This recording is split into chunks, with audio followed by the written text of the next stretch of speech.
எல்லாவற்றிலும் நீர் உண்மை உள்ளவர். உமது நியாய தீர்ப்புகள் எல்லாமே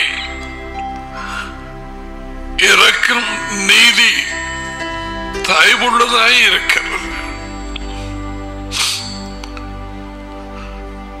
கடைசி நாட்களிலே எல்லாவற்றையும் ஆசைப்பேன் என்று சொன்னேன்.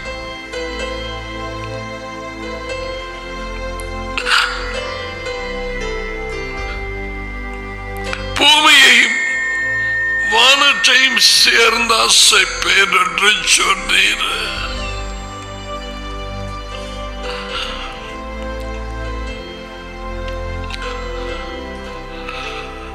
அசைக்கப்படாத உம்முடைய ராஜ்யம் மட்டுமே நிலைத்திருக்கும் என்று சொன்னேன்.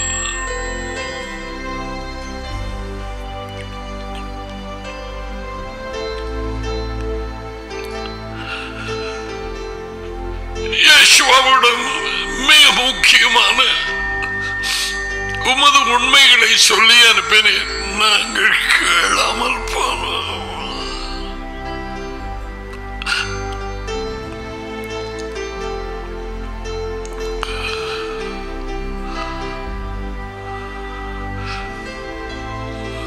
தண்ணீர் இல்லாத மரங்களை போல வறட்சியாகி உலகமே வாடி போயிருக்கிறது.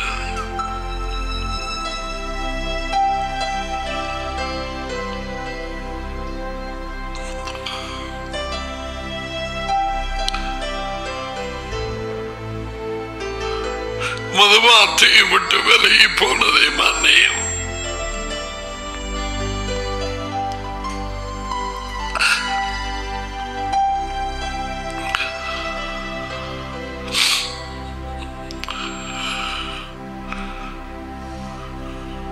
நியாயத்தீர்ப்பிலும் உம்முடைய நீதியும் இரக்கமும் முழங்கும்படி செய்யும்.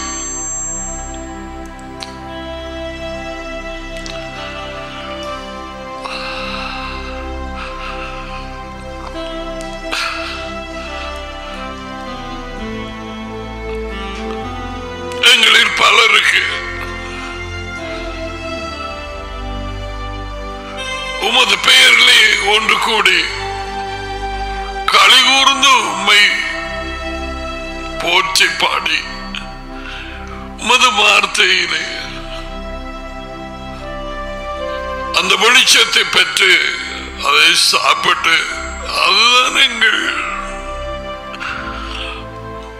முழு வாழ்க்கையும் உமக்கு தெரியும்.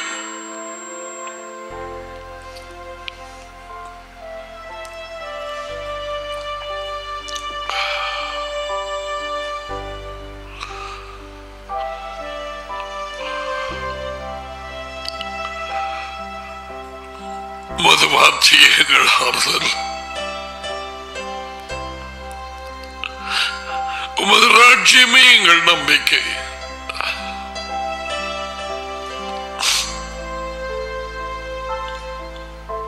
உமது வருகை எங்கள் பூரிப்பும் பேரானந்தமும்.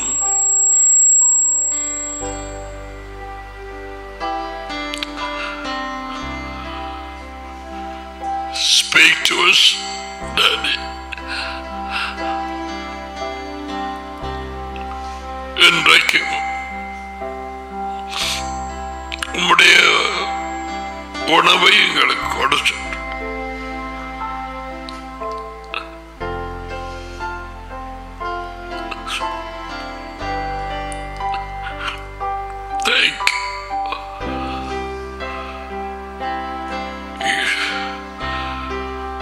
Yeshua's mighty name.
புத்தகம் 12ஆம் அதிகாரம்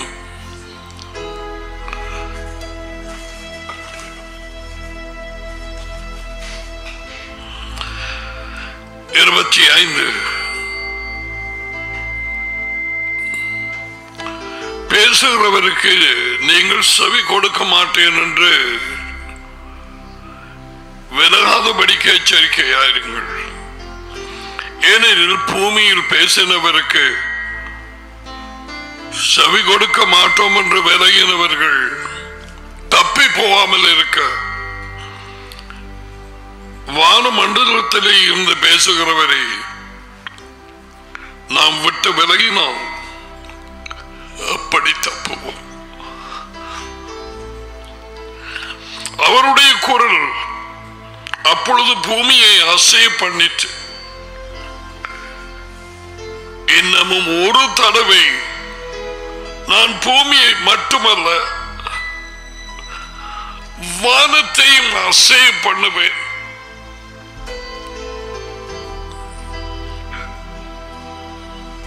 என்று அவர் கூறியிருக்கிறார்.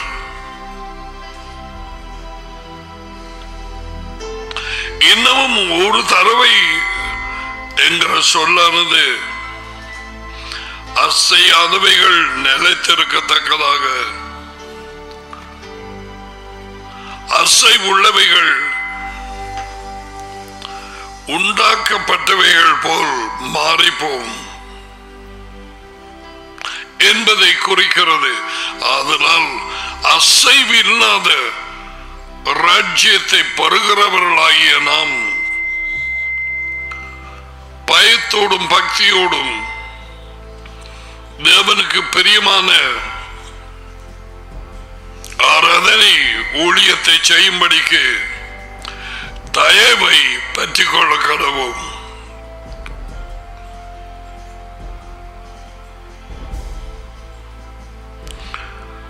நம்முடைய தேவன் பட்சிக்கிற நெருப்பாயிருக்கிறார்.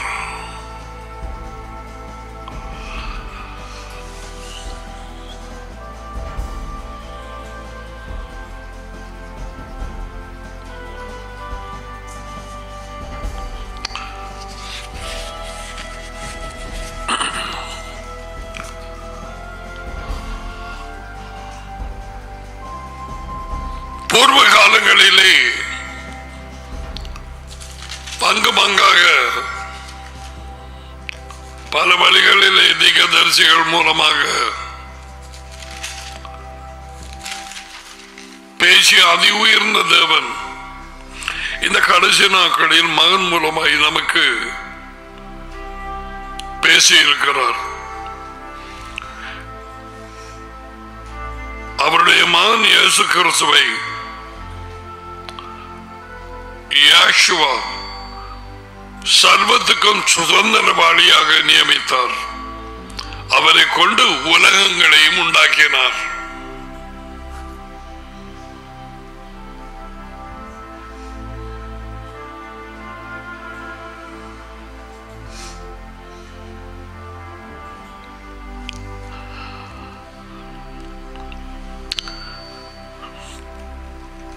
தம்முடைய அன்பை தெரிவிக்க பாவத்திலே விழுந்த மனுஷனை மீட்டுக் கொள்ள சொந்த குமாரன் என்றும் மகன் என்றும் பாராது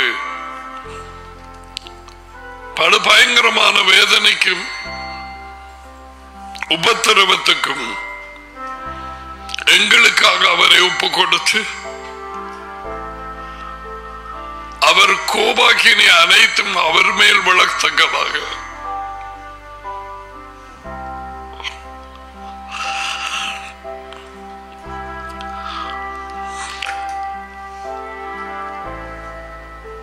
அவருடைய ஆத்மாவை நொறுக்கினார். அவரது இருதயத்தை ஏசியா தரிசனத்திலே பார்த்த பொழுது அவரை பார்க்கத்தக்க அழகுள்ள ரூபம் அவருக்கு இருக்கவில்லை.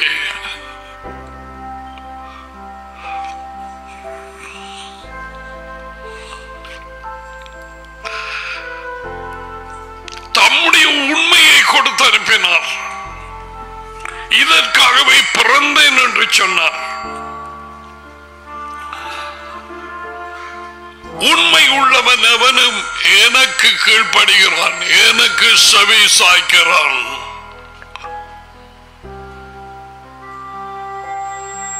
உண்மை உள்ளவன் யாரையும் இருக்கட்டும். That's what he said to Pilate.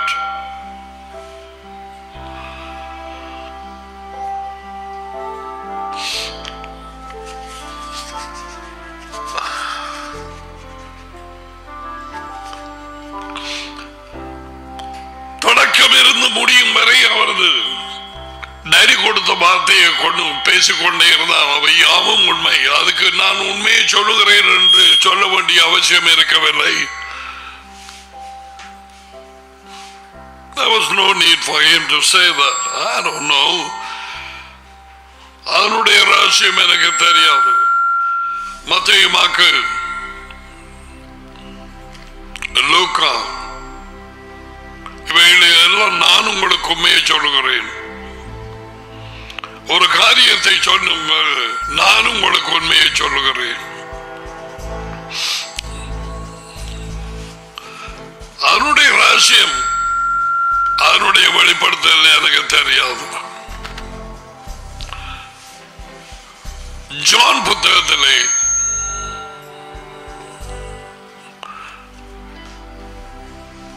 உண்மையாக உண்மையாக உங்களுக்கு சொல்லுகிறேன், அல்லது மெய்யாகவே உங்களுக்கு சொல்லுகிறேன்.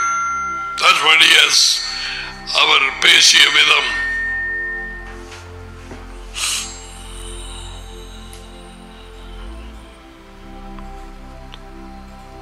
அவைகளை குறித்து கடந்த நாட்களே நாங்கள் ஆராய்ந்து பார்த்து கொண்டு வந்தோம்.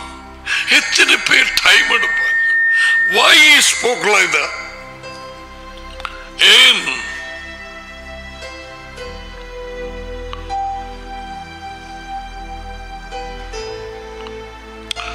மனுஷனின் வாழ்க்கை தொடங்குகிறது, ஒரு நேரம் வருகிறது, முடிகிறது. பல தடவை இந்த வார்த்தையை மூலமாய் கேட்டவர்கள் நான் சொல்லி இருந்தேன். This is your probation period to enter the kingdom. ராஜ்யத்துக்குள்ளே பிரவேசிப்பதற்கு ஏதுவான நாம் செய்ய வேண்டிய காரியங்களை செய்ய வேண்டிய காலகட்டம் இது. நாங்கள் உண்மை உள்ளவர்கள் என்று எங்களை நிரூபிக்கும் காலகட்டம் இது.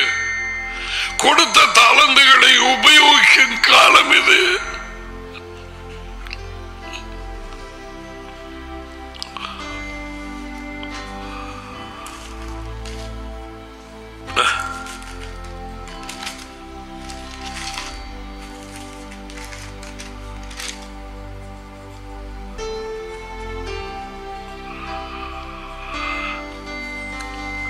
பவுல் அப்போஸ்தலன் 1 கொரிந்தியர் 7 அதிகாரத்திலே இந்த வாழ்க்கையிலே இன்னும் எதையாவது சாதித்து விடலாம், அல்லது எதையாவது இங்கே இருந்து கொண்டு போகலாம் என்று அறியாமலே வஞ்சிக்கப்பட்டு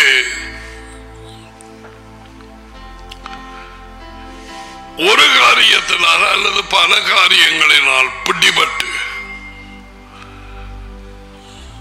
சம்பிரதாயத்தின் படிக்கு அவர்களுக்கு தெரியாத ஒரு தேவனை அல்லது இயேசு கிறிஸ்து என்று சொல்லிக்கொண்டு அதுவும் அவரோட எந்த ஐக்கியமும் இல்லாது முணுமுணு என்று ஏதோ ஜபங்கள் என்று சொல்லி அல்லது கடமைக்காக அவரது வார்த்தை அடங்கி இந்த பைபிளை ஒரு அதிகாரம் அப்படி வாச்சு ஒண்ணு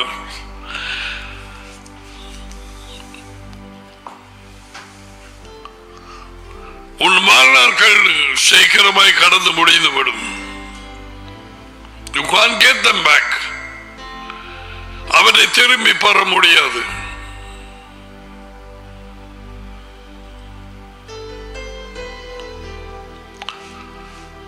There are things that need to be done செய்ய வேண்டிய காரியங்கள் வார்த்தை கூறப்பட்டபடி செய்யத்தான் வேணும்.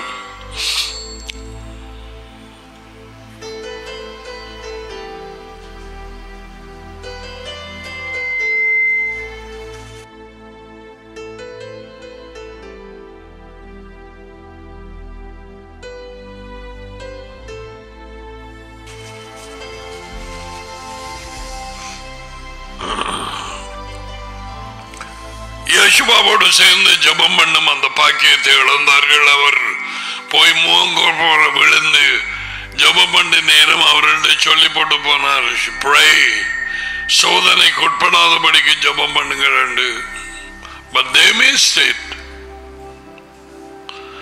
அவர்கள் அதை இழந்து போனார்கள். அவர்கள் நல்ல நித்திரை அடைந்தார்கள்.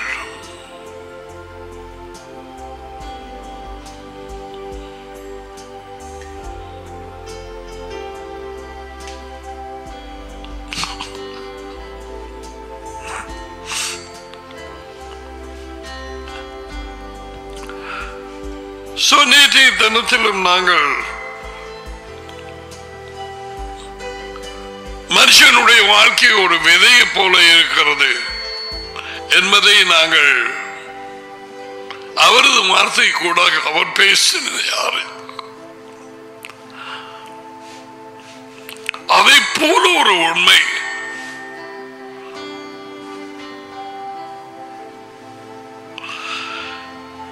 இங்க பவுல பூசல் முதலாம் குருதி 7ஆம் அதிகாரத்திலே 29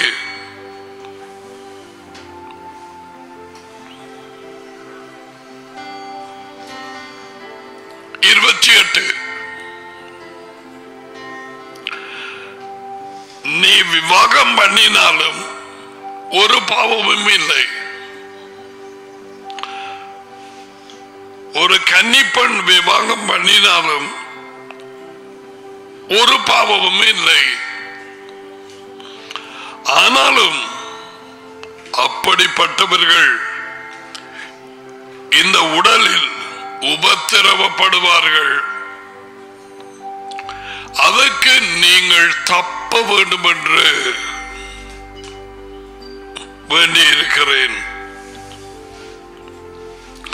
மேலும் சகோதரர்களே, நான் சொல்லுகிறது என்னவெனில், இனிவரும் காலம் குறுகினபடியினாலே மனைவி உள்ளவர்கள் மனைவி இல்லாதவர்கள் போலவும் அவர்களை உதறி தள்ளுறதல்ல, அதில் பிடிபடாது, அதுதான் உலகம் என்று இருக்காது. அழுகிறவர்கள் அழாதவர்களை போல, சந்தோஷப்படுகிறவர்கள் சந்தோஷப்படாதவர்கள் போலவும், வாங்குகிறவர்கள் பொருட்களை வாங்காதவர்கள் போலவும், இவ்வுலகத்தை அனுபவிக்கிறவர்கள் அதை தகாத விதமாய் அனுபவியாதவர்கள் போலவும் இருக்க வேண்டும். இவ்வுலகத்தின் வேஷம் கடந்து போகிறதே,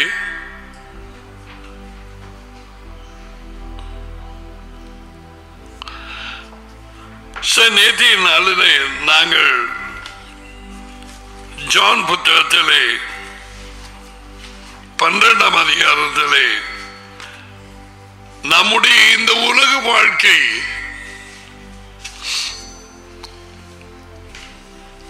நாம் கனி கொடுக்க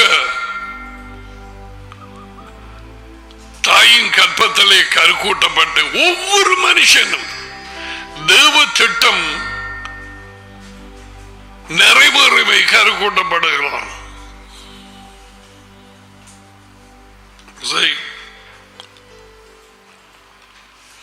அவன் கனி கொடுக்கவே பிறந்தான்.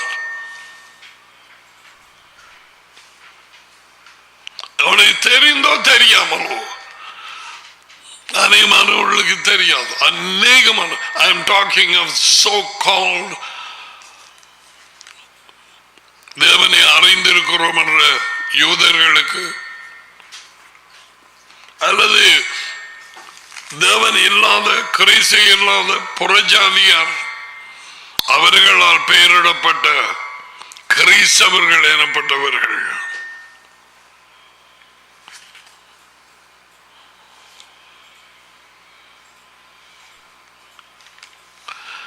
இந்த ஜான் புத்தகம் 12:24 உண்மையாகவே உண்மையாகவே நான் உங்களுக்கு சொல்லுகிறேன், அல்லது மையாகவே மையாகவே கை கோதுமை மணி ஒரு விதை, மணி என்று போட்டிருக்கிறது விதை. எங்களுக்கு எத்தனையோ விதை தெரியும். நெல் விதை,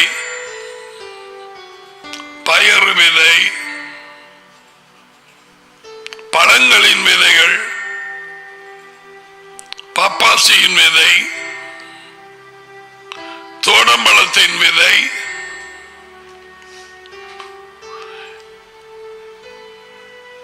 அந்த மரங்கள் கனியை கொடுத்து இந்த விதைகள் உள்ளே போட்டது அற்புதத்தின் தேவன், அதி உயர்ந்த தேவன்.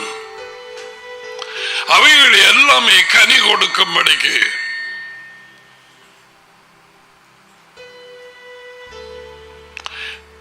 இந்த விதைக்குள்ளாக போடப்பட்டது அந்த பப்பாசி விதைகள்.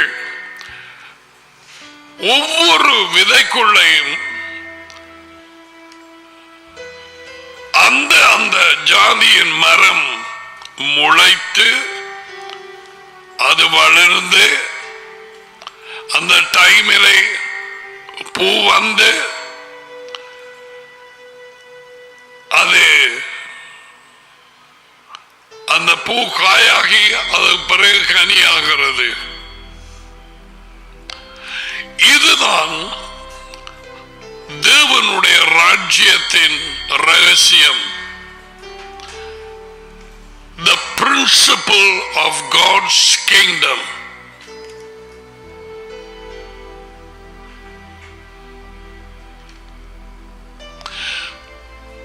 எங்கள் ஒவ்வொருவருடைய வாழ்க்கையும் ஒரு விதையை போல.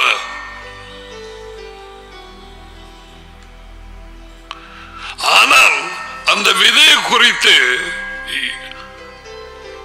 யேசுவா என்ன சொல்கிறார்? மெய்யாக மெய்யாக நான் உங்களுக்கு சொல்லுகிறேன், கோதுமை விதை அல்லது நெல் விதை அல்லது எந்த ஒரு விதையும் அந்த பப்பாசி அந்த பழத்துக்குள்ளாக இருக்கும் ஏராளமான விதைகளில் ஒன்று நிலத்திலே விழுந்து சாகாவிட்டால் தனித்திருக்கும்.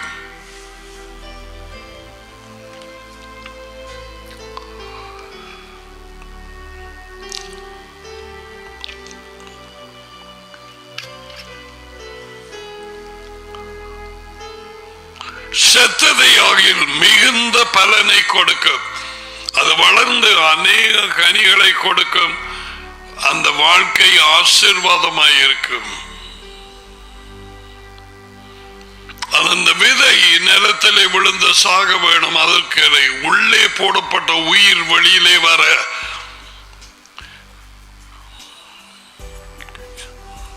யேசுவா தம்மை குறித்து சொன்னது அவருடைய சரீர மரணமும் அவருடைய வாழ்க்கை ஒரு விதையை போல விதைக்கப்பட வேண்டும்.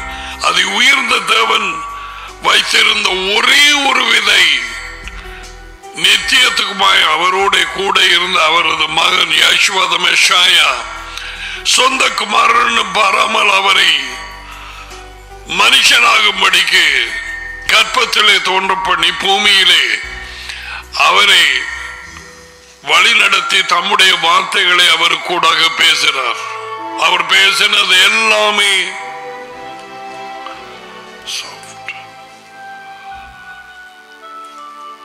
தேவனுடைய வார்த்தை. பேசினதெல்லாம்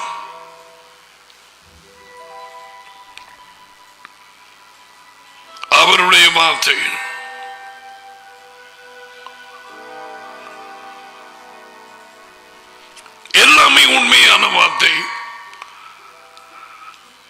தேவன் கொடுக்காத எதையும் யேசுவா பேசவில்லை. இயேசு இயேசு அவரது பெயர் அல்ல. அது தமிழ் சொல், அதுக்கு அர்த்தம் இல்லை. யேசுவா யேசுவா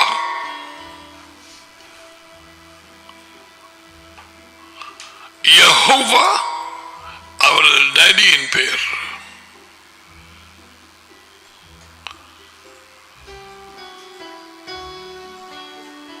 குடும்ப பெயர்.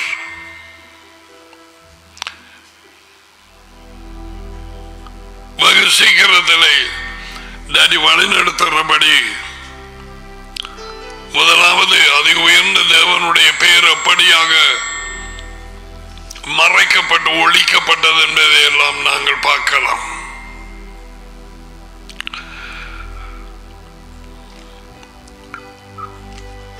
யேசுவா அவரது மகன், அவரது டாடி அதி உயர்ந்த தேவன் சித்தம் நிறைவேற மரண பரியந்தம் தம்மை ஒப்பு கொடுத்தார்.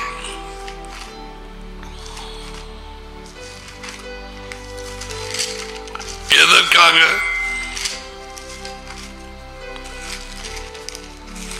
தேவன் குடும்பத்திலே அநேக பிள்ளைகள் வேண்டும் என்று விரும்பினார்.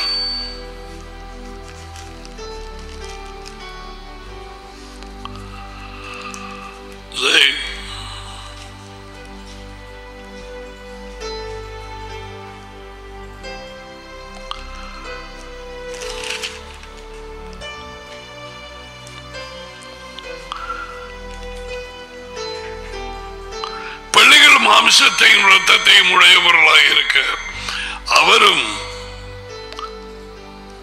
மாமிசத்தையும் இரத்தத்தையும், அதாவது மனுஷனாக அவர் பிறந்தார்.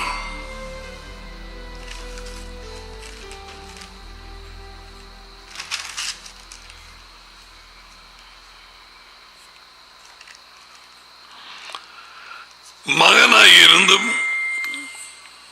பட்ட பாடுகளின் நிமித்தமாக கீழ்ப்படிதலை கற்றுக்கொண்டார். Even he has to obey, but the church won't obey.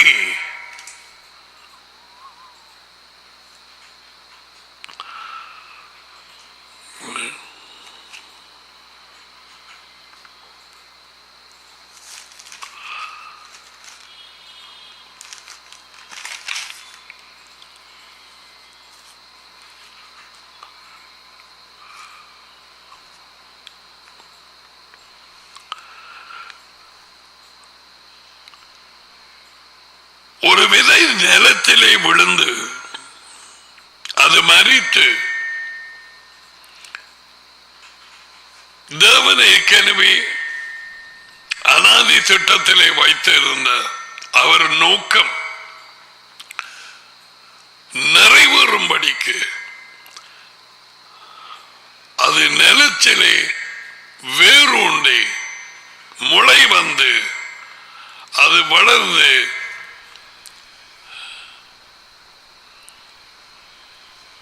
கொஞ்சம் கொஞ்சமாக வளர்ச்சி ஏற்பட்டு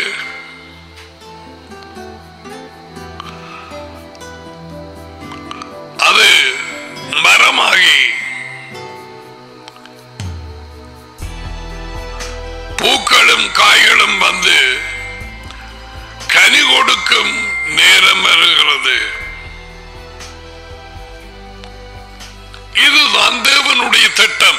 இது மரங்களுக்கு படி திட்டமானால் அவர் தம்மை போல தமது ரூபத்திலே சிருஷ்டித்த மனுஷனுக்கு எப்படி இருக்கும்? எத்தனையோ பேர் தாங்கள் எதற்காக பிறந்தோம் என்று அறியாமலே இந்த பூமியை விட்டு மரித்து போகிறார்கள்.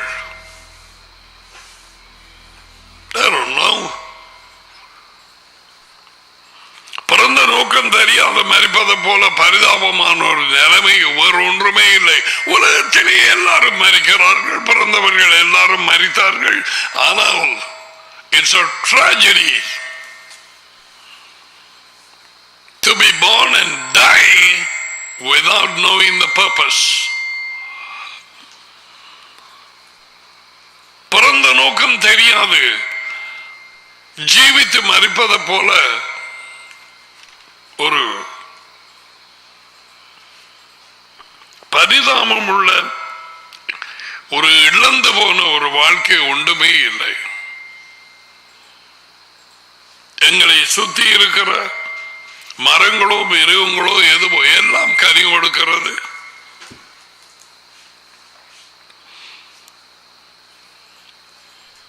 இது தேவனுடைய திட்டம். ஃப்ரூட் பேரிங் தேவனுடைய திட்டம். அநேகம் பிள்ளைகளை மகிமையிலே கொண்டு வரும் நேரத்தில் அவர்களுக்கு அதிபதியானவர் அவரது மகனை பாடுகளுக்கு உட்படுத்தி மரணத்தினூடாக அதன் பின் அவரை எழும்ப பண்ணி அவருடைய திட்டம் குடும்பத்திலே அநேகம் பிள்ளைகள் வர வேண்டும் என்பதற்காக அவரை விசுவாசிக்கிறவர்கள் மூலமாக பலவந்தமாக அல்ல, அவர்களது சொந்த சிற்றத்தை உபயோகித்து இந்த வாழ்க்கையை முறித்த அவருக்கு பின்னாலே போகிறவர்கள் அவர்கள் மட்டும்தான் கனி கொடுப்பார்கள். மற்றவர்கள் மண்டபத்துக்கு வந்து போவார்கள். அவர்கள் நடனமாடினதோ அல்லது பாட்டு படித்ததோ தாய்மார் தகப்பன்மார் மற்றவர்கள் பிள்ளைகள் எல்லாம் நோக்கமில்லாது அவருடைய சித்தப்படி தெரிவு செய்ய வேண்டியவைகளை தெரிவு செய்யாது ஜீவித்தார்கள், மடிந்தார்கள்.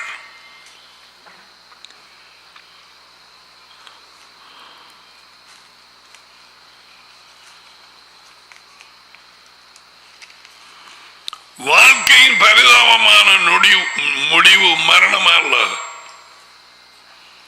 மனுஷன் பிறந்து மறிக்கிறான். That's true for everyone.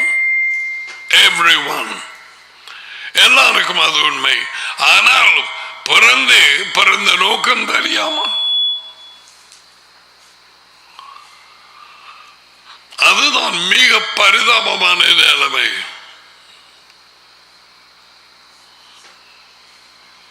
Yeshua சொன்னார், இதற்காகவே பிறந்தேன்.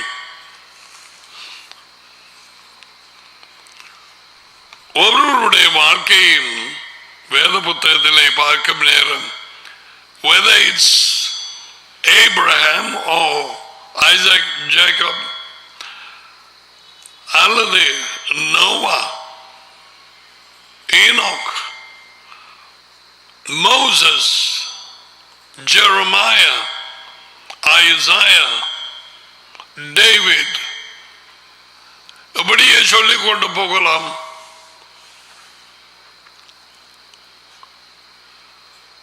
குறித்த காரணத்தோடு குறித்த நேரத்திலே தேவனாலே அவர்கள் கருக்கூட்டப்பட்டு தாயின் கற்பத்திலே குறித்த நேரத்திலே பிறந்தார்கள். அந்த திட்டத்தை செய்ய எஸ்தர் ஒரு தடவை தன் வாழ்க்கையை குறித்து மொர்தெகாய் அவர்களுடைய அங்கிள் சொன்னால், இப்படிப்பட்ட காலத்திலே நீ உதவியாக இருக்கும்படிக்கு உனக்கு ராஜ பதவி கிடைத்திருக்கலாமே. That means you have been born in such a time as this.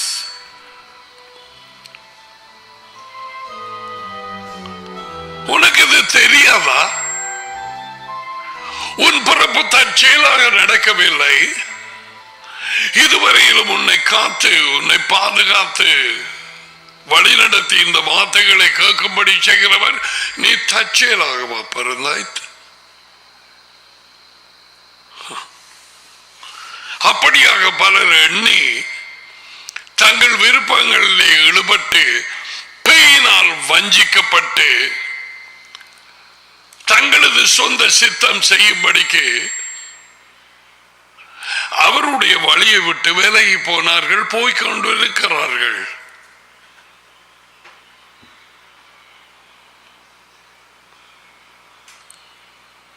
That's what is happening.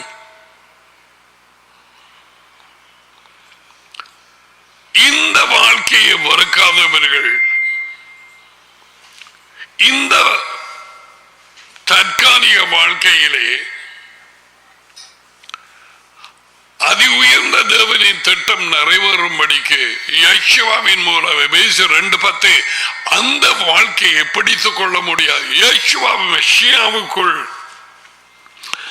மறுபடியும் சிருஷ்டிக்கப்பட்டு உள்ளே இருதயம் மாற்றப்பட்டு அவருடைய நல்ல ஊழியத்தை செய்வதற்காக அவர்கள் கண்கள் காண்கிறது, காதுகள் கேட்பது, பார்க்கிறது எல்லாம் அதனால் எப்படிக்கப்படுகிறார்.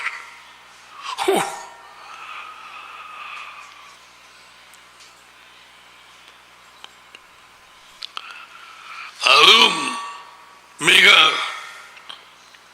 வறிய நாடாகிய இலங்கையை போல ஒரு நாட்டில் இருந்து வெளியூர்களுக்கு போறவர்கள் அவர்களது வெளியில போய் கடைகளையும் அவர்கள் மால்கள் அது இது பார்த்தது. My God, is it like getting drowned in a sea? சமுத்திரத்திலே தாழ்கிறது போல. 1000 வருஷத்துக்கு பின்னாலே நாங்கள் ஜீவிக்கிறோம். Say for example with the states of Canada, Britain or Switzerland, I'm telling you, நம்ம மாட்டு வண்டியில் போகிறது.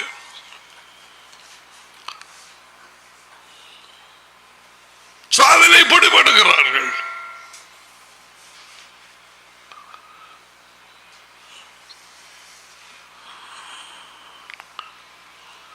அறுவடை மீதி வேலையாட்கள் சொல்றோம், அதையெல்லாம் காதலை விழவே விழாது. பட் நான் உங்களுக்கு ஏற்கனவே சொன்னபடி அநேகமானவர்கள் மண்டபத்துக்குள்ளே வந்தார்கள், ஆட்டு தொழுவத்துக்குள்ள அல்ல. அவர்கள் கிறிஸ்தவர்களானார்கள். தங்களை தாங்களே ஆக்கி கொண்டார்கள். அதி உயர்ந்த தேவனாலே இழுக்கப்படவும் இல்லை. அவரது மகனண்டை அவரது மகன் உண்மையின் வாசலாக அவர்கள் உள்ளே போனதும் இல்லை.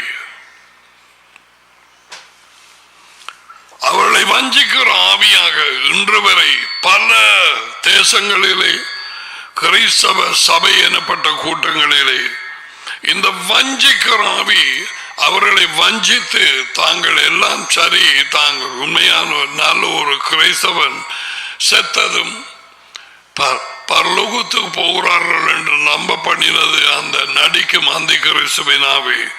அதான் அதனுடைய வேலை. யெகோவாவை போல நடிக்கும். அவர்களுக்கு தெரியாமலே நடிக்கும். அவர்களை நம்ப பண்ணும். பேய் யோவாளை நம்ப பண்ணின மாதிரி நான் சொல்லுகிறது தான் உண்மை. தேவனை கருவே சொன்னார், அது உண்மை அல்ல.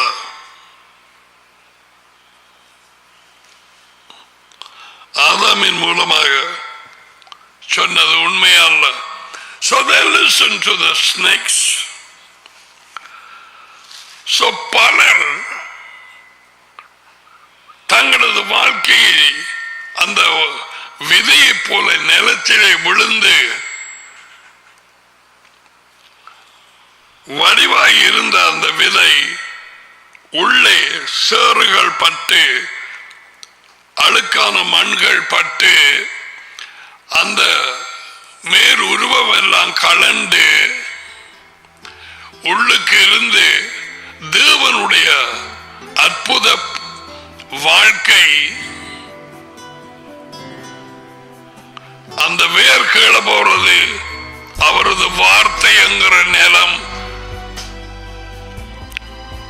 அது போக போக அங்கே இருந்து இழுத்தடுக்க மேலுக்கு வளர்வது. அந்த மரம் அவருடைய திட்டத்தின்படி கனி கொடுக்க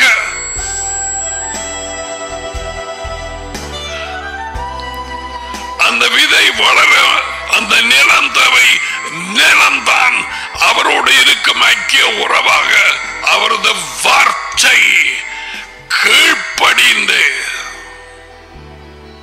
every day அப்பதான் நீ கனி கொடுப்பாய். அது நீ ஒரு கிறிஸ்தவன், நீ ஒரு கடவுளின் ஊழியக்காரன், அப்படித்தான் உனக்கு எண்ணம். உனக்குள்ள என்ன ஆவி என்று தெரியாது. உன் கனி என்னண்டு பேர் சொன்னார். அநேக கள்ள தீர்க்கதரிசிகள் வந்து அதை இதை சொல்லுவார்கள். அவர்கள் வரங்களினால் உங்களை அவர்களை அறிவீர்கள் என்று சொல்லவில்லை, கனியினால். You will know them by their fruits. அவர்களுக்கு கூடாக எப்படிப்பட்டதான ஆசீர்வாதங்கள் வருகிறது என்பதை அவதானிக்கும் பொழுது அவர்கள் கனிகளை அவர்களை அறிந்து கொள்ளலாம். நல்ல மரம் நல்ல கனியை கொடுக்கும், கெட்ட மரம் கெட்ட கனியை கொடுக்கும். நான் இந்த 12ஆம் அதிகாரத்திலே is a secret of life, வாழ்க்கையின் ரகசியம். இதுவரையிலும் நீ இதை குறித்து ஆழமாக ஆராய்ந்து பார்க்காமல் இருந்தால் இன்றைக்காவது மனம் திரும்பி உன் வாழ்க்கை தேவனாலே கொடுக்கப்பட்ட ஒரு விதை என்பதை அறிந்து அந்த விதையை போல விழுந்து நிலத்திலே புதையப்பட. இது சரீர மரணத்தை குறித்து சொல்லவில்லை, அவர் தம்முடைய சரீர மரணத்தை குறித்து சொன்னார். But the principle of fruit bearing is the same.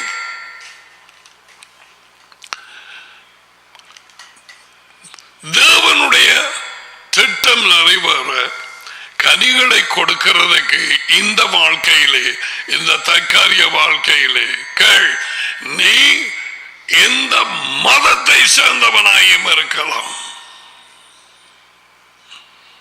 அநேகமான பொலிட்டீஷியன்ஸ் அது இது வந்து பதவிகள் அது இதுகளை எடுத்துட்டு வார காசெல்லாம் பகிர்வுள்ள போட்டுட்டு அவங்க வாக்குத்தத்தம் பண்ணினது ஒன்றும் நிறைவேற்றாம அவங்க மடிந்து போகிறார்கள்.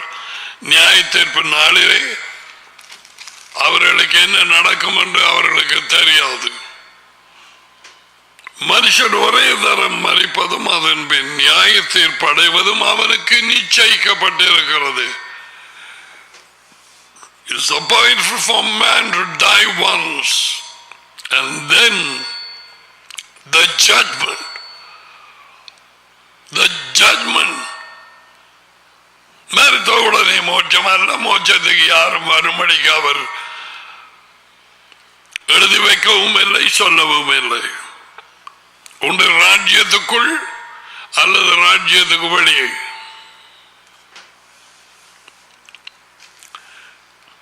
இயேசுவா இதை சொல்லி அந்த விதை நிலத்திலே விழுந்து சாகாவிட்டால் தனித்திருக்கும். நான் உங்களுக்கு சொன்னேன், the lonely people, okay, on this earth, அவர்களுக்கு எல்லாம் இருக்கலாம், ஆனால் உள்ளே தனிமையாக இருக்கும் கேள்வாரிப பிள்ளைகள், நீ நினைத்தது எல்லாம் சாதிக்கலாம், வேலையோ திருமணமோ. நான் யேசுவாவின் வார்த்தைகளை சொல்லுகிறேன். உன் வாழ்க்கை வெறுக்கப்பட்டு உன்னாலே அவரது திட்டத்தை பிடித்துக் கொள்ளத்தக்கதாக நெருக்கத்தின் மத்தியிலே நீ அவருக்கு பின்னாலே போகாவிட்டால் நீ கனு கொடுக்க மாட்டாய். இதுதான் இந்த உலகத்தின் வாழ்க்கை என்று சொன்னால் இயேசுவா சொல்லுகிறார், இது ஒரு விதை. உன் வாழ்க்கை அது நிலத்திலே விழுந்து அது மரிக்கப்படும். உன் வாஞ்சைக்கு, உன் நினைவுக்கு, உன் சித்தத்துக்கு, உன் விருப்பங்களுக்கு, உன் மனக்கோட்டைகளுக்கு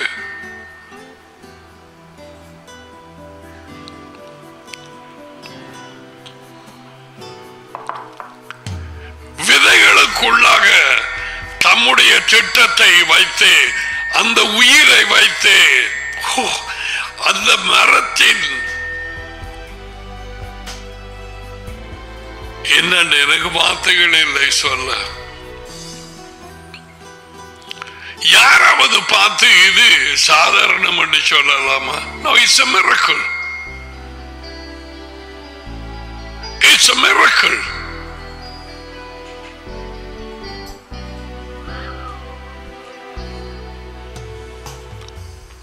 விதை இருக்க வேண்டிய இடம் அவரது வார்த்தை, யேசுவாவை வார்த்தை அதற்குள்ளாக புதைந்து அதற்குள்ளாக அந்த விதை வேர்களை விட வேண்டி இருக்குது.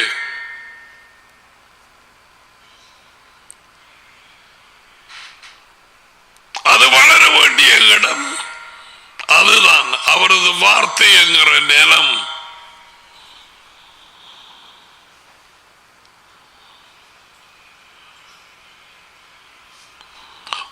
What a secret of life. இன்னமும் நீ எவருக்குமே ஆசீர்வாதமாக இல்லையானால்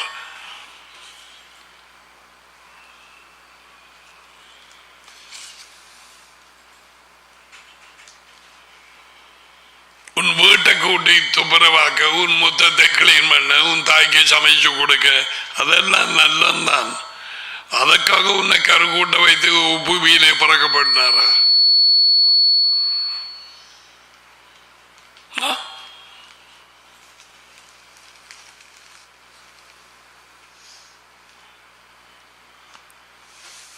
ஒவ்வொரு மரமும் இருக்க வேண்டிய இடத்திலே இருக்க வேண்டும். அந்த பப்பாசி விதையை கொண்டே ஒரு காட்டுக்குள்ள நட்டால் நுழைக்குமா? அந்த மரம் மனுஷர்களுக்கு ஆசீர்வாதம் இல்லாமல் மிருகங்களுக்கு, குரங்குகளுக்கு ஆசீர்வாதமாய் இருக்கும். எப்படியும் ஆசீர்வாதமாய் இருக்கிறது. ஏன் அந்த விதைக்குள்ளாக தேவனுடைய வல்லமை, தேவனுடைய உயிர்.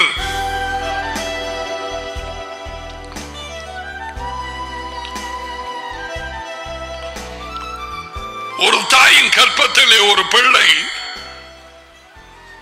அந்த பப்பாசு விதை கண்ணுக்கு தெரிகிறதா இல்லையா? விதைகள் ஒரு மிளகு போல அது கண்ணுக்கு தெரிகிறதா இல்லையா? எத்தனையோ விதைகள். தேவனுடைய திட்டம். ஆனால் மனுஷனின் கரு, மனுஷனின் விதை தாயின் கற்பத்திலே no you can't see. ஒரு மண்ணை பார்க்கலாம், மனுஷன் தோன்று கருக்கூட்டுவது கண்ணுக்கு காண முடியாது. அதன் பிறகு தேவனுடைய திட்டத்தின்படி அவருடைய வல்லமையினாலே அது வளர ஆரம்பிக்கிறது கற்பத்திலே.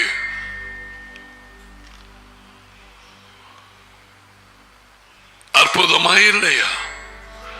விசித்திரமாக ஒளிப்படங்களிலே நான் உண்டாக்கப்பட்டேன் என்று டேவிட் சொன்னான். என் கருவை உமது கண்கள் கண்டது. டேவிட் சொன்னான். 139வது பாடல்.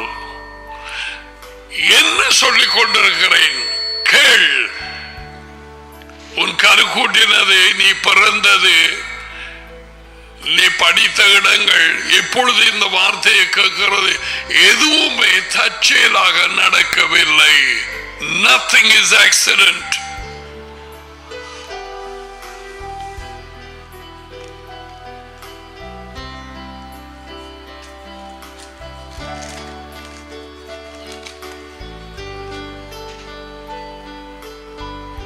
ஆனால் இயேசுவா தொடர்ந்து பேசும் நேரத்தில் மெய்யாகவே மெய்யாகவே நான் உங்களுக்கு சொல்லுகிறேன், கோதுமை மணியானது அல்ல அந்த பப்பாசியின் விதையானது நிலத்திலே விழுந்து சாகாவிட்டால் தனித்திருக்கும். ஏன் அங்கால சொல்ல போறார்? செத்ததை ஆகிய மிகுந்த பலனை கொடுக்கும். வாழ்க்கையின் ரகசியம் கனி கொடுக்கவே நீ அழைக்கப்பட்டாய், நான் அழைக்கப்பட்டேன். தன்னுடைய இந்த வாழ்க்கையை நேசிக்கிறவன் அதை இழந்து போவான். That's it. நான் உங்களுக்கு உண்மையை சொல்லுகிறேன், இந்த வாழ்க்கையை நேசிக்கிறவன், இந்த வாழ்க்கையை விரும்புகிறவள், இந்த வாழ்க்கையிலே தங்கி இருக்கிறவள், இந்த வாழ்க்கையிலே அதையும் இதையும் சாதித்து போடலாம் என்று நினைக்கிறவன் இந்த வாழ்க்கையை இழந்து போவாள். வர இருக்கும் வாழ்க்கையும் இழந்து போவாள். வர இருக்கும் வாழ்க்கை ராஜ்யத்தின் வாழ்க்கை.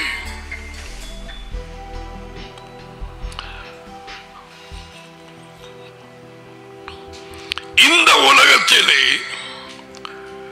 இந்த வாழ்க்கையை வெறுக்கிறவளோ அவள் அல்லது அவன் அதை நித்திய ஜீவ காலமாய், அதாவது தேவன் கொடுக்கும் ராஜ்யத்தின் நித்திய வாழ்க்கையை அதை பெற்றுக் கொள்வான். அந்த வாழ்க்கையை காத்துக் கொள்வான்.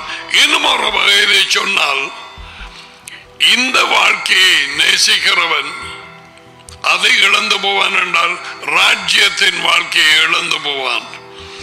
இந்த வாழ்க்கையை வெறுக்கிறவன் அதை, அதாவது ராஜ்யத்தின் வாழ்க்கையை காத்துக்கொள்ளுவான்.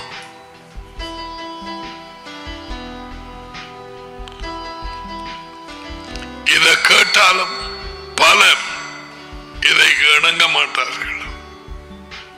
No.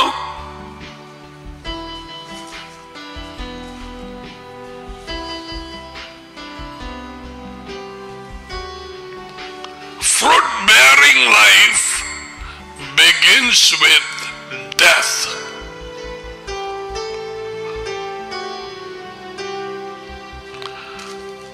நான்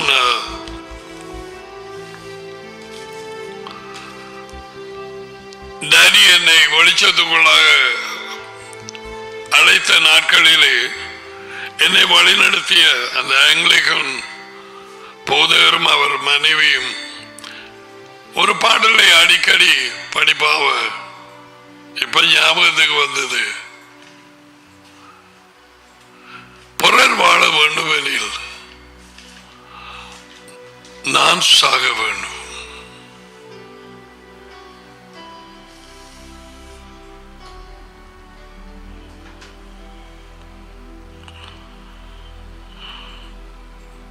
பிறர் வாழ வேண்டும் என்றால் நான் சாக வேண்டும்.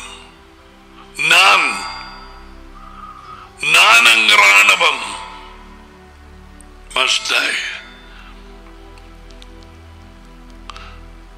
நான் சாகும் நேரத்திலே தான் அவர் எனக்குள்ளாக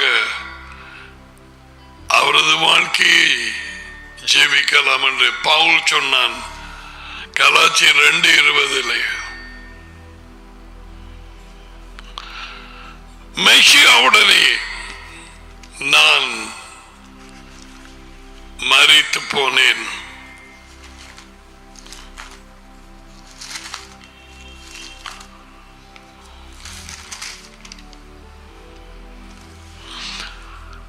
மெசியாவோட கூட சிலுவையிலே அறையப்பட்டேன். ஆனாலும் ஜீவிக்கிறேன். What is Paul saying? I hated this life. இந்த வாழ்க்கையை வெறுத்தேன். அவரோடு கூட சிலுவையிலே அறையப்பட்டேன்.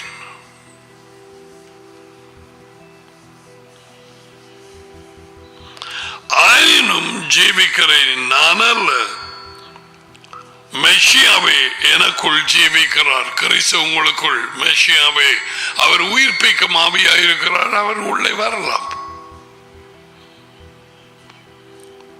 எம்மாவு தெருவில் போனவர், பந்தியிலே இருந்தவர், கடற்கரையிலே சமைச்சு கொடுத்தவர், மாடி வீட்டிலே சந்தித்தவர், உயிர்ப்பிக்கும் ஆவியாக இப்பொழுது அதே மாதிரி இருக்கிறார்.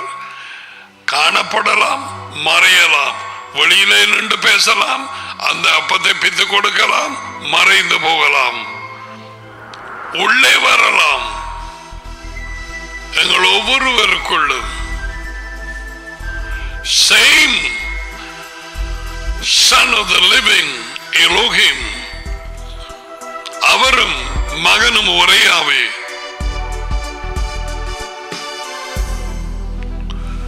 நாங்கள் வந்து அந்த கீழ்ப்படியும் பிள்ளைகளுக்குள்ளே குடியிருப்போம்.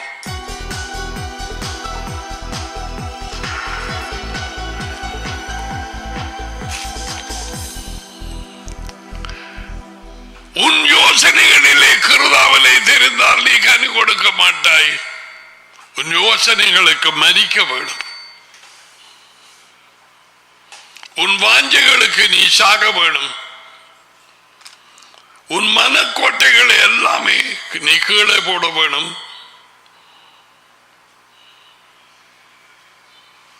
பதினாலு வருஷம் வேத வாக்கியங்களை அறிந்திருந்த பவுல் அப்போஸ்தலன் தான் தேவனுக்கு தொண்டு செய்கிறான் என்று சொல்லி நினைச்சு கொண்டு தமஸ்கு தெருவிலே போய்கொண்டிருந்த நேரம் ஜீவாதிபதி அது உயர்ந்தவன் தமது மகனை பவுல் அப்போஸ்தலனுக்கு வெளிப்படுத்த சித்தம் கொண்டார். கொலைகாரன் வேத வாக்கியங்களை படித்தறிந்த கொலைகாரன். இப்படி எத்தனையோ கிறிஸ்தவர்கள் இருக்கிறார்கள். மந்திரவாத ஜபங்களினால் கொலை செய்கிறவர்கள். சர்ச்சை விட்டு போயாச்சா அந்த பாஸ்டர் எனப்பட்டவர் அவங்களுக்கு விரோதமாக பண்ணுவார் ஜபம். அவங்களை கொண்டு வாரும், அவர்களை விடாதையும் அவர் மரணத்திலையும் உனக்கு சமாதானம் இருக்காது. எப்படி ஒரு ஆவிக்குரிய ஒரு போதையர் எனப்பட்ட ஒரு ஆள்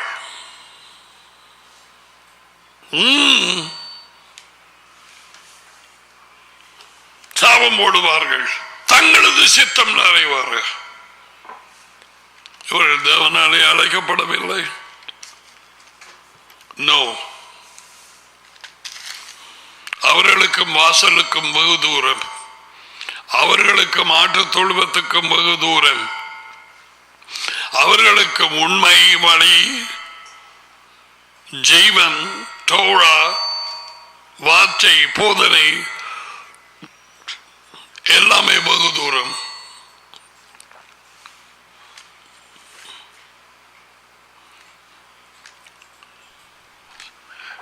எந்த ஒரு மனுஷன் ஹிந்து 30,000 மதங்கள் இருக்கட்டும், ஓகே, யேசுவா சொன்னது உண்மை. ஒருவேளை அதற்காக அப்படிப்பட்ட இதுகளை சொல்லி இருக்கிறாரோ? Truly, truly I say unto you, மெய்யாகவே மெய்யாகவே உங்களுக்கு சொல்லுகிறேன்,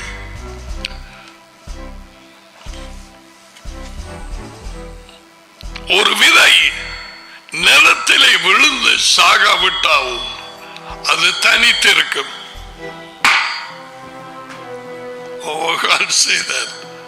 அது தனித்திருக்கும். அதை கொண்டு ஷோகேஸ்ல வச்சா அப்படியே இருக்கு.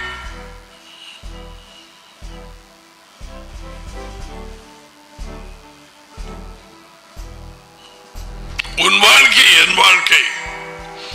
ஆனால் இந்த வாழ்க்கையை பொறுத்து சித்திரவதை செய்யப்படும் அந்த மரத்தை தூக்கு. அவருக்கு பின்னால போனான், அவர் காண்பிப்பார். நான் பால் அதுல விழுந்து அவர் வெளிச்சம் கிடைச்ச உடனே அவன் வாழ்க்கை பார் எப்படி இருந்த வாழ்க்கை மாறுகிறது. நான் என்ன செய்யட்டும்? நீ போகலாம், அந்த இடத்துல உனக்கு அறிவிக்கப்படும். Now the life God ordained, planned, began to reveal. அவர் வைத்திருந்த வாழ்க்கை அதி உயர்ந்த தேவன் யேசுவாவுக்குள்ளாக அவனுக்கென்று tailored life, ஒரு உடுப்பை தக்க டெய்லர் சரியா வெட்டி எடுக்கிற மாதிரி அந்த வாழ்க்கை, அந்த முளை, அந்த விதை அந்த மண்ணிலே விழுந்தது.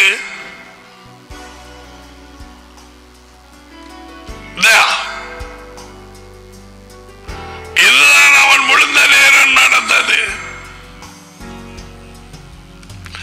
I began to grow. அனதியாவை அனுப்பி அதுக்கு பிறகு தேவனுடைய பிள்ளைகளை சந்தித்து உடனடியாக இயேசுவதான் மெஷியா என்று அறிவிக்க ஆரம்பித்தார். இன்றைக்கு 2000 வருஷம் போயிட்டது. எத்தனை கடிதங்கள் தேவன் அவனது வார்த்தையை முத்திரை போட்டார்.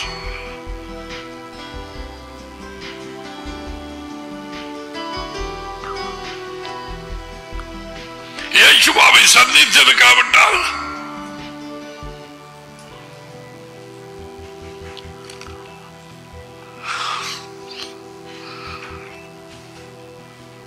ஒரு இடத்திலே அவன் சொன்னான், மெஷியாவின் அன்பு, பல நெருக்கங்கள், பல துன்பங்கள், பலவிதமான இதுகளை நான் சந்திக்கிறேன். ஆனால் சபைகளை குறித்த பாரமும்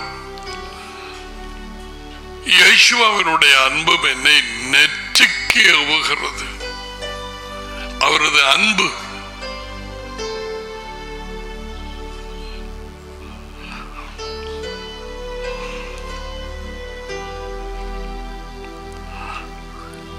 என்ன செய்வ? உன் வாழ்க்கையை வைத்து நீ விரும்புவதை செய்ய நீ அழைக்கப்படவில்லை.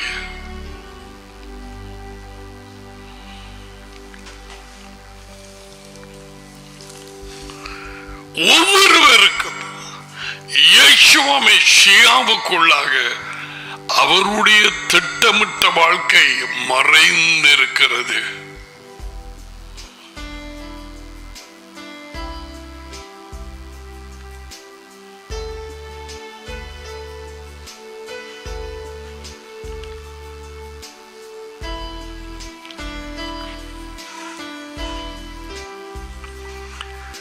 விதை நிலத்திலே விழுந்து சாகாவிட்டால் அது தனித்திருக்கும். செத்ததை ஆகிய அநேக கனிகளை கொடுக்கும். நாங்கள் விட வேண்டியது அவரது சித்தத்தின் படியிலே, அவரது வார்த்தையிலே. எங்கள் யோசனைகளை தூக்கி அறிந்து நான் என்ன செய்யட்டும் என்று பவுல் அப்போஸ்தலன் கேட்ட மாதிரி எல்லாம் அதுக்கு பிறகு பஞ்சுமெத்தை ஆகி இருக்கும் என்று கனவு காணாதே.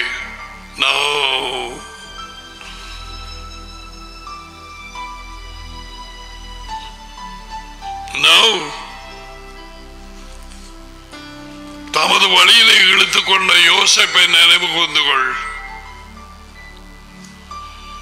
அவனுக்கு சிங்காசனத்தை கொடுப்பதற்கு.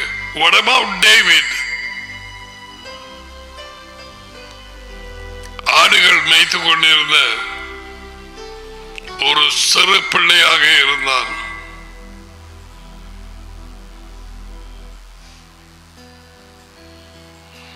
சின்ன வயதிலே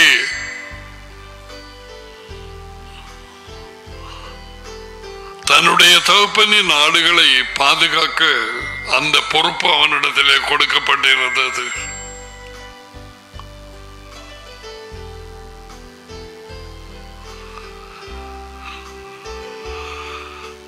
இன்னும் எத்தனை நாட்களுக்கு இப்படியான செய்திகளை கேட்டு இன்றைக்கு நல்ல செய்தியா அப்படி இப்படி என்று சொல்லி நீ இந்த வாழ்க்கைக்கு சாகாமல் இருக்க போகிறாய். ஏதோ சரீர பிரகாரமாக 1000 அல்ல, 10,000 அல்ல, 1,00,000 அல்ல, எத்தனையோ பேர் இந்த கொரோனா வியாதியாலே தாங்கள் பிறந்த நோக்கமே தெரியாது பெரும்பாலானவர்கள் மரித்து போனார்கள். What's the use? What's the use? மிருகங்கள் பிறந்து சாகிறதே. ஆனால் எனக்கு விருப்பம் உங்களுக்கு சில காரியங்கள் போட்டு காட்ட. மிருகங்களே மற்ற மற்ற மிருகங்கள் அவதியில் இருக்கிற நேரம் போய் உதவி செய்து அதுகளை காப்பாற்ற. குரங்குகள், நீர் யானைகள், மற்ற மற்ற அபாயம் வார நேரம் காப்பாற்றுதுகள். அப்ப மனுஷன்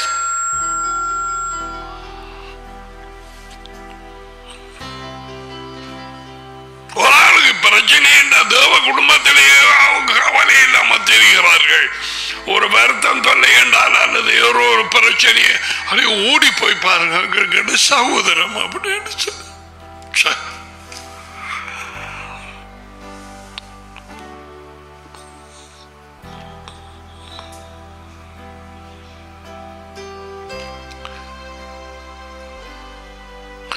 இந்த வார்த்தை வெளிச்சமாக உனக்குள்ளே கிடைத்தால்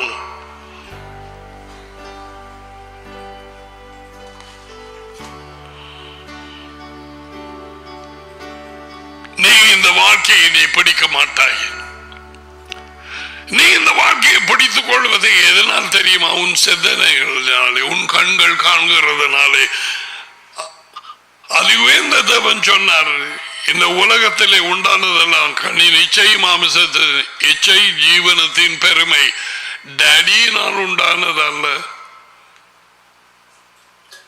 அது உலகத்தால் உண்டானது, பிசாசினால் உண்டானது. கண்ணின் இச்சை, மாமிசத்தின் இச்சை, ஜீவனத்தின் பெருமை. அப்படியாக நான் உயர்ந்த வாழ்க்கை சௌகரியமாக அப்படி இப்படி ஜீவிக்கலாம் என்று முதலில் தேவனுடைய ராஜ்யமும் அவருடைய நீதியும் அதை தேடுவது.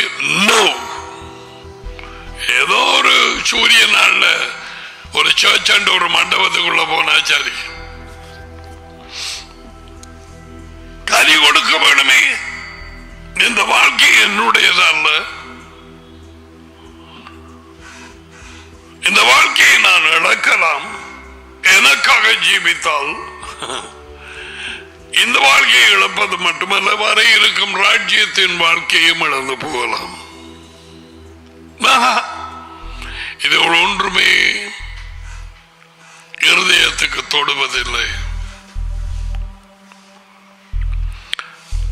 கிறிஸ்தவர்கள் எனப்பட்டவர்கள் பல வருஷங்களாக மண்டபத்திலே சேர்ந்து ஏதோ ஒரு இடத்துல சர்ச் என்று சொல்லி இருந்து வீட்டுக்கு போகிறார்கள்.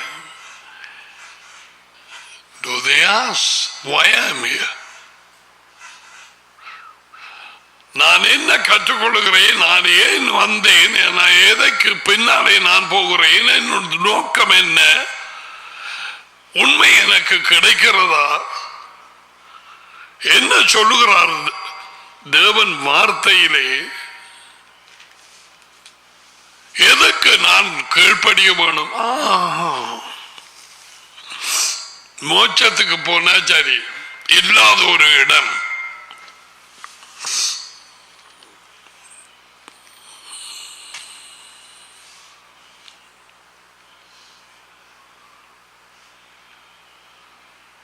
அவனை ஊழியத்துக்கு அழைக்க போன 17-16 வயது எரேமியா அவரை அழைத்த பிறகு ஊழியம் என்றார். அவரை அழைத்த வேலை துண்டு பிரஷர் கொடுக்கிறதையும் ஆஸ்பத்திரியில் போய் ஆக்களுக்கு ஜோம் பண்றதையும் விட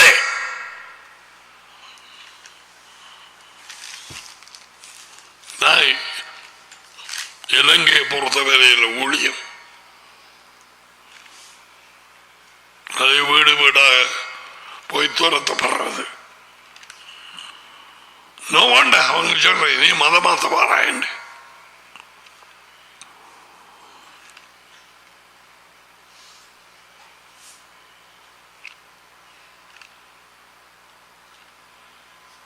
அவர் அழைத்து நீ போகும் நேரத்திலே, அவரது வார்த்தையால் நிரம்பி நீ போகும் நேரத்திலே, வீடோ காடோ எதுவாயும் இருக்கட்டும், அங்கே இருக்கிற பேய்கள் உன்னை அடையாளம் கொள்ளும். ஏன் இங்க வந்த நீ? அது கேட்கும். உன்னார் இங்க வர சொன்னது? பேய்களுக்கு தெரியாமலா?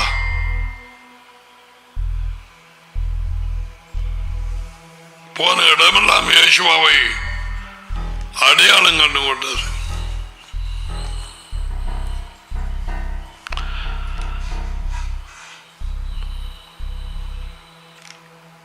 இந்த வாழ்க்கையை மறுக்காமல் அவர் கொடுக்கும் வாழ்க்கையை அறிந்து கொள்ளவும் அவருக்கு ஊழியம் செய்யவும் முடியாத காரியம். Forget it. Forget it.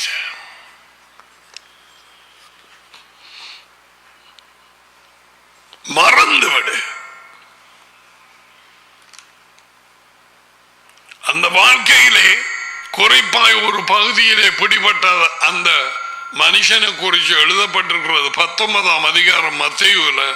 மற்ற புத்தகங்களை மார்க்கலையும் எழுது, லூக்கலையும் எழுதி இருக்குது. அவன் தேவன் கொடுக்கும் ராஜ்யத்தின் வாழ்க்கை நித்திய ஜீவனாதான். ராஜ்யத்தின் வாழ்க்கை நீதி இவன் பரலோகத்துல சட்டையோட பறக்கிறதல்ல. You become that angel. Nobody becomes angel. Nobody is going to heaven. Heavenல ஒருவரும் இல்லை. அதை நான் இடையிடையே அடிக்கடி சொல்ல வேண்டி இருக்குது. அந்த கிறிஸ்துவின் ஆவி அதை நம்ப விடாது.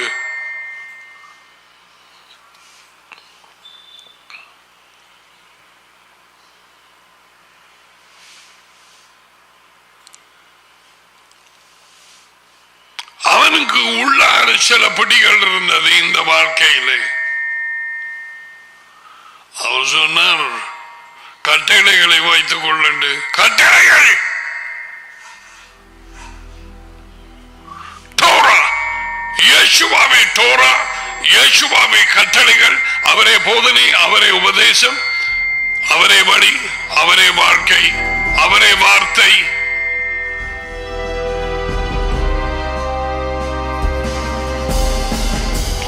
கட்டளைகளுக்கு கீழ்ப்படியது சமன் உண்மையை செய்வது. உண்மையை கேட்கிறது அல்ல, உண்மையை செய்வது.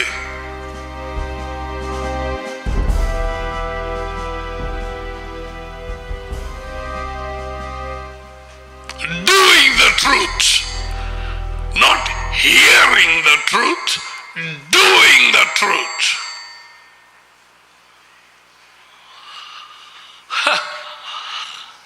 We can hear the truth all the time.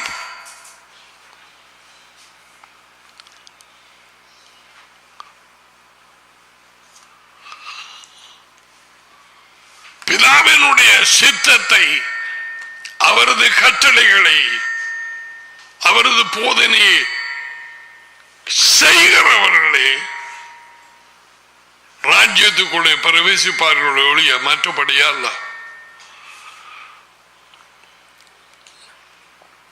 என்னை நோக்கி எஜமானி எஜமானி என்று கத்துகிறீர்கள். நான் சொல்லுவது உண்மை, செய்கிறீர்கள் இல்லை. உலகம் 98-9% கிறிஸ்தவர்கள் இந்த நிலைதான்.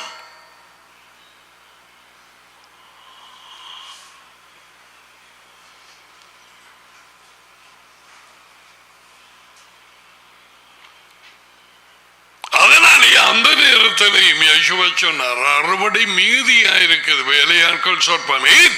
விழுந்து மரித்து அவருக்கு பின்னாலே போக இருதயத்திலே எல்லாரும் மேய்ப்பனாக, திக்கதரிசியாக, அப்போஸ்தலனாக, எல்லாரும் நற்செய்தியாளனாக, எவாஞ்சலிஸ்ட் போதகராக அழைக்கவில்லை. There are so many ways you can be a blessing. அவர் அழைத்த அந்த பாதையில் இனி ஆசீர்வாதமாய் இருக்கலாம். அதுக்குத்தான் சொன்ன எல்லா மரத்தையும் பப்பாசி ஆக்கினா மற்ற பழங்கள் எங்கே? எல்லாம் தோடமரமாக்கினார், எல்லாம் பிராமரமாக்கினார்,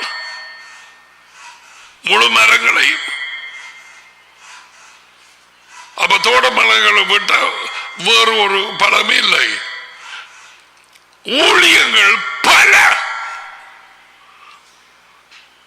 மனுஷர்களுக்கு தேவையான ஆசீர்வாதங்கள் பல.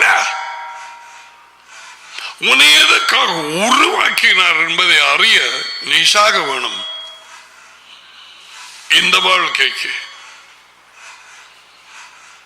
அல்லது தொடர்ந்து ஒரு 2 அல்லது 3 அல்லது 10 அதிகாரம் வாசியது, நீ 25 வாசிக்கலாம். நீ நிலத்திலே விழுந்து மறிக்காவிட்டால், இந்த வாழ்க்கைக்கு மறிக்காவிட்டால், உன் வேர்கள் வேத வாக்கியங்களுக்குள்ளே போகாவிட்டால், இந்த நிலமாகிய இந்த வேத வாக்கியங்களுக்குள்ளே நீ கனி கொடுக்க மாட்டாய், நீ தனித்திருப்பாய். You are a lonely bird. தனியாய் இருக்கும் ஒரு குருவி.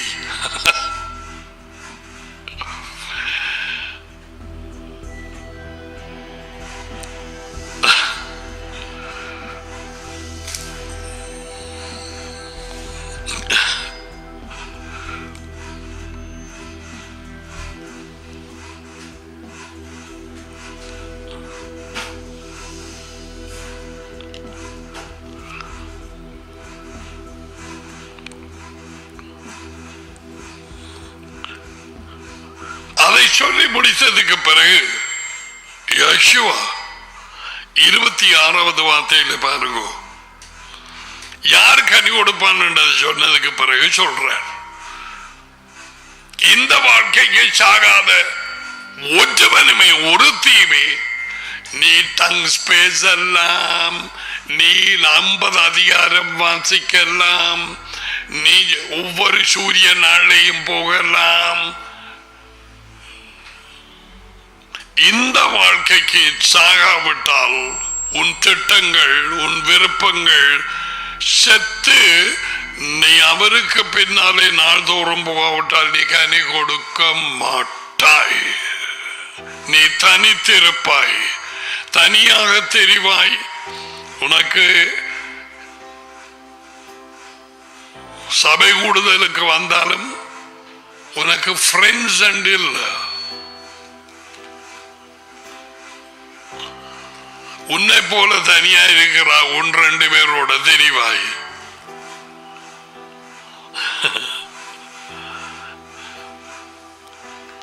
அவர்தான் உன்னுடைய தோழி பொம்பளைகள்.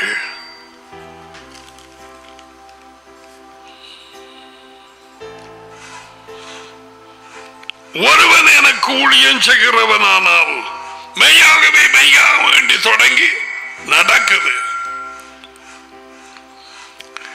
எப்படிப்பட்ட வாழ்க்கை கனி கொடுக்கும் என்று நடக்குது. கனி கொடுக்கிறதையே விரும்புகிறார் என்று வெளியிலேயே சொல்லுகிறார். அநேக தேவ பிள்ளைகள் குடும்பத்திலே வருவதற்கு தன்னுடைய வாழ்க்கையை அவர் தள்ளி போட்டு தேவ சித்தம் செய்ய முழுவதும் ஒப்புக் கொடுக்க வேண்டும் என்பதை அடிப்படையாக வைத்து எங்களுக்கும் கனி கொடுக்கும் வாழ்க்கையின் பிரின்சிபிள், அடிப்படை உண்மையை எங்களுக்கு சொல்லுகிறார். இந்த வாழ்க்கையில நீ கனி கொடுத்து ஆசீர்வாதமாக இருந்து உன்னுடைய திட்டம் நிறைவேறி நீ நித்திரை அடைய வேண்டுமானால் அவர் சொல்லுகிறது மெய்யாகவே மெய்யாகவே நான் உங்களுக்கு சொல்லுகிறேன். You want a life of giving forth fruit? அதுதான் மெய்யான ஜீவியம். அதுதான் உனக்கு திருப்தியை கொடுக்கும்.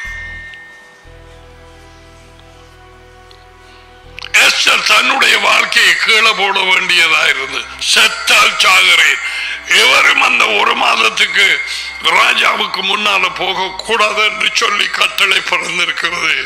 மொர்தெகாய் சொன்னான்,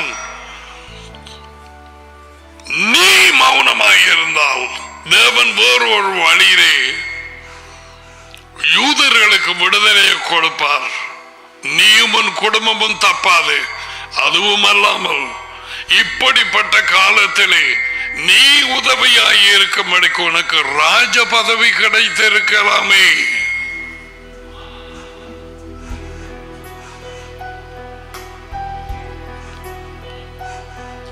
ராஜாவை தன்னுடைய புருஷன் அவள் கூட கிட்ட நெருங்க இயலாது சந்திக்க வர நிப்பாட்டப்படுகிறாள். உடனடியாக நேர போகாது.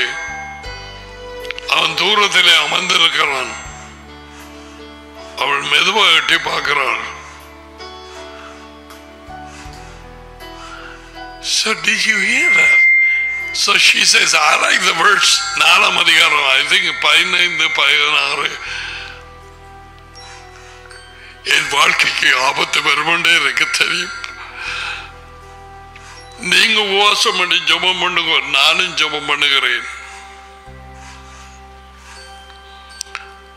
செத்தால் சாகிறேன்.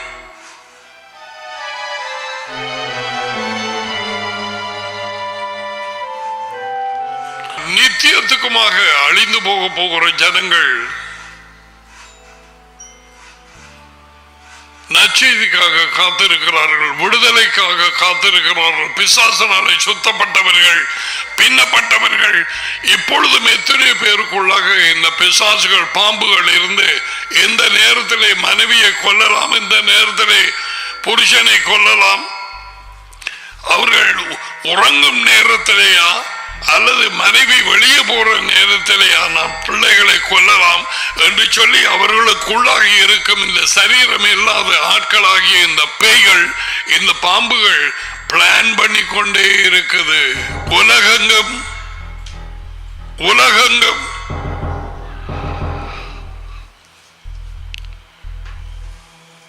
இவர்களுக்கு விடுதலை தேவை.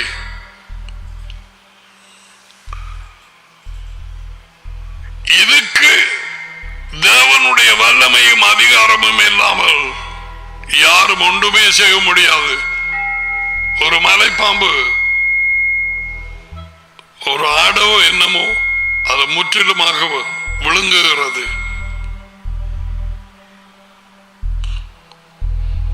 பீச்சை சொன்னான், விழிப்பாயிருங்கள், தெளிந்த புத்தி உள்ளவர்களாயிருங்கள். உங்களை எதிராளியானிய பிசாசு யாரை விழுங்கலாம் என்று வகை தேடி சுற்றி தெரிகிறான்.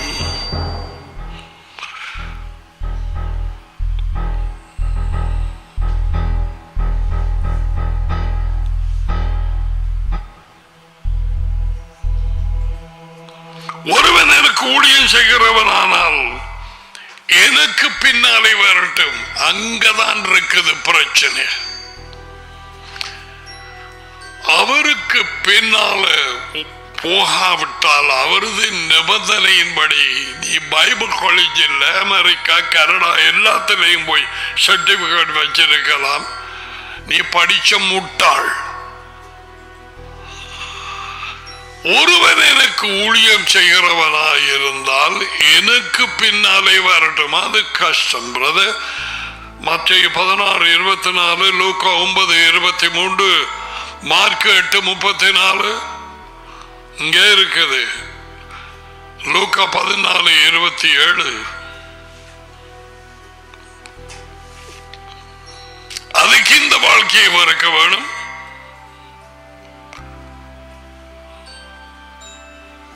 உன்னை சன்னியாக இசையாக இருக்க அழைக்கவில்லை. பிறந்த நோக்கம் நிறைவேறவும் அதை உனக்கு வெளிப்படுத்தவுமே அப்படி சொல்லுகிறார். You want to follow me? Deny yourself. One life to lose, one life to gain. Unless we lose this life, we cannot get this second life. ஒரு வாழ்க்கை மறுக்கப்பட வேண்டும், ஒரு வாழ்க்கை பெற்றுக்கொள்ள வேண்டும். இந்த வாழ்க்கையை மறுக்காவிட்டால் வர இருக்கும் வாழ்க்கை, ராஜ்யத்தின் வாழ்க்கையை பெற்றுக்கொள்ள முடியாது. அந்த வாழ்க்கை இங்கே அனுபவிக்கலாம். இங்கே தொடங்கும் 100 தனையாய் நான் உன்னை ஆசீர்வதிப்பேன், துன்பங்களோட கூட இயேசுவா சொன்னார்.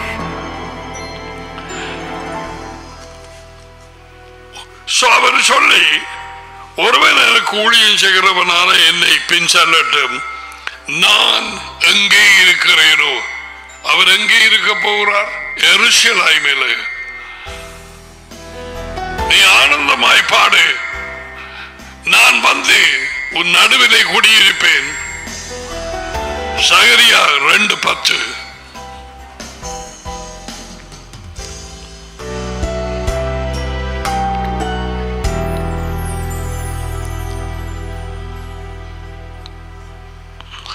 நான் எங்கே இருக்கிறேனோ அங்கே என் ஊழியக்காரனும் இருப்பான். ஒருவன் எனக்கு ஊழியம் செய்தால், இது எல்லாமே அந்த மெய்யாங்க இன்னும் முடியல. அவனை என் டாடி கனம் பண்ணுவார். எப்படி? I don't know. என் வாழ்க்கையிலே நடந்து கொண்டு வருகிறதை நான் சொல்லலாம். அவர் சொன்ன வார்த்தைகள் உண்மை. அதனாலே துன்பம் இருக்காது என்று சொல்லவில்லை. துன்பங்களோடு கூட எரிச்சல், பொறாமை, துரோகிகள் நடுவிலே. யார் இந்த எரிச்சலும் பொறாமையும் துரோகிகளும் யூதாஸ்களுமாயிருக்கிறவர்கள்? கிறிஸ்தவர்கள் எனப்பட்டவர்கள். ஒரு மனுஷனின் சத்துராதி அவரது சொந்த வீட்டார். இப்ப ஏழுமா அவருக்கு பின்னால போவ?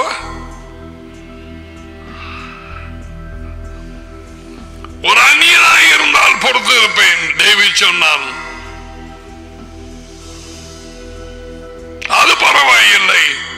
இது என்னோட கூட தேவாலயத்துக்கு வந்தவனும் என்னோட பந்தியிலே அமர்ந்தவனும் எனக்கு விரோதமாக குதிக்காலை தூக்கினான். அதான் ஊழியம். That is ministry. Willing?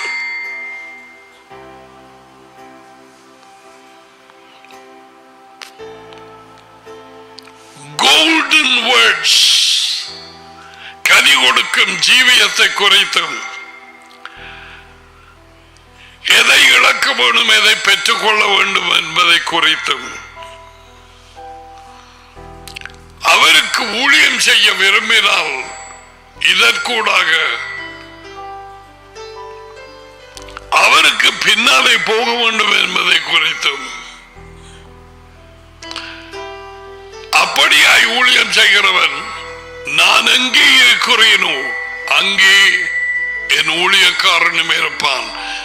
அதோடு நிற்காமல், ஒருவன் எனக்கு ஊழியம் செய்தால் என் டாடி அவனை கனம் பண்ணுவார். கனம் பண்ணுவார்.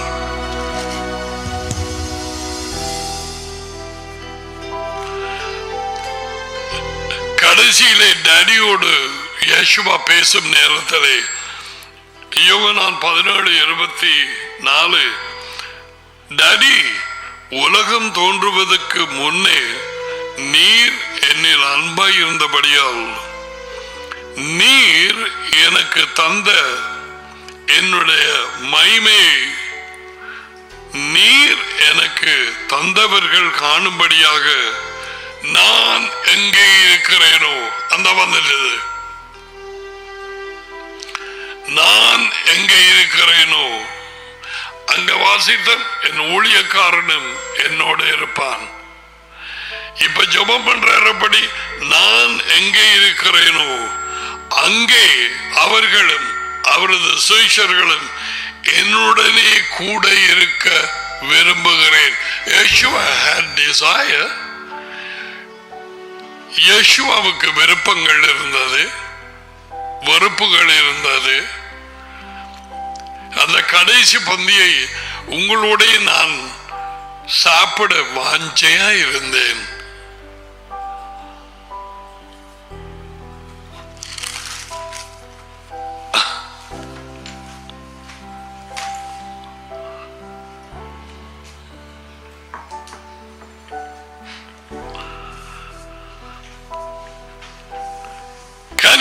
வாழ்க்கை, அதுவே சாதாரண வாழ்க்கை. அது ஒரு புதினமான வித்தியாசம் இல்லை. ஒரு விதை நாட்டப்பட்டது மரமாகி அது வந்து பூத்து அது கனி கொடுக்கிறது.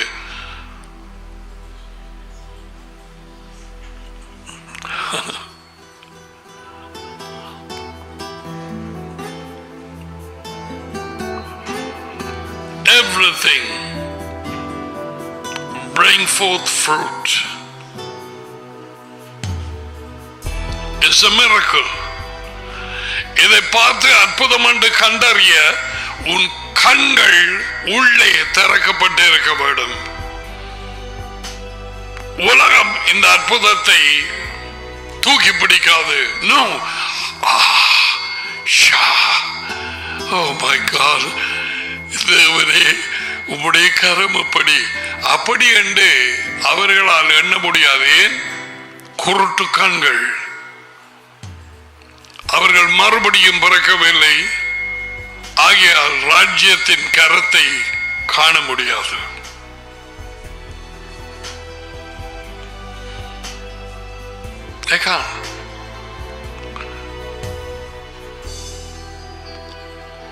ஒரு வண்ணாத்தி பூச்சியை பார்த்துட்டு அதோட வடிவ உன் உள்ளம் அவரை யோசித்து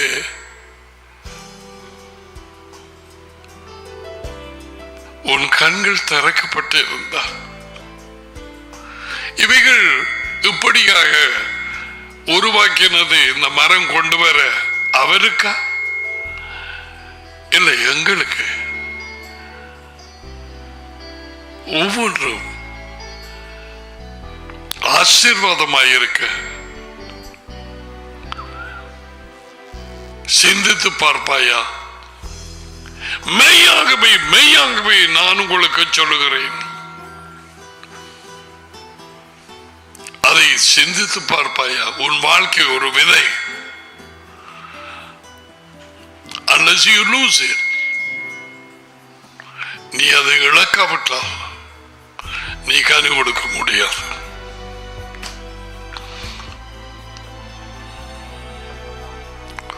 உன் திட்டங்களுக்கு நீ நிலத்தில் விழுந்து சாக வேணும் அந்த விதையை போல.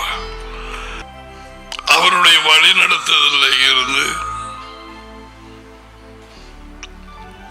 வார்த்தையிலே நிலைத்திருந்து வார்த்தைக்கு கீழ்ப்படிந்து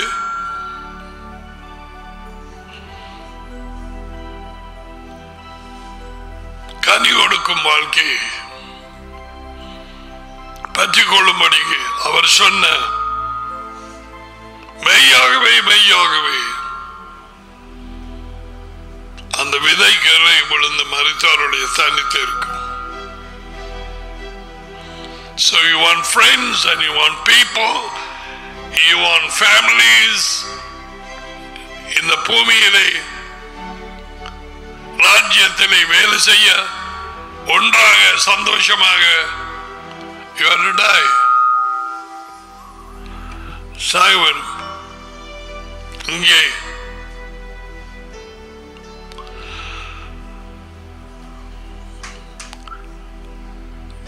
the life of fruit bearing begins in death. அந்த தமஸ்கு தெருவிலே பவுல் அப்போஸ்தலன் செத்தார். நான் என்ன செய்யட்டும்? அதுவரையும் அவனுடைய சித்தம். What shall I do? Oh, Daddy knows how many times I asked that question. So our time is up today. We will see you, God willing, tomorrow. Yavreka, Yahweh Vaishmareka, Yair Yahweh Panaveleka Vioneka, Isa Yahweh Panaveleka Vaisam Eka Shalom.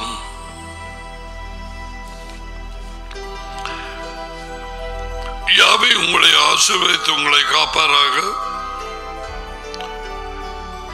Jehovah உங்கள் மேல் தமது முகத்தை பிரகாசிக்க செய்து உங்களோடு கிருபையாயிருப்பதாக. யெகோவா தமது முகத்தை உங்கள் பக்கமாய் திருப்பி உங்களுக்கு சமாதானம் கொடுப்பதாக. யெகோவாவின் அதி உயர்ந்த பெயரிலே. ஆமென், ஆமென். So we say bye now. Till tomorrow, God willing, we will continue with the studies. மனுஷன் வைத்து சாப்பாட்டினால் மட்டுமல்ல, தேவனுடைய வாயின்று புறப்படுகிற ஒவ்வொரு வார்த்தைகளாயும் அவன் ஜீவிப்பான் நாளாந்தம். Bye for now.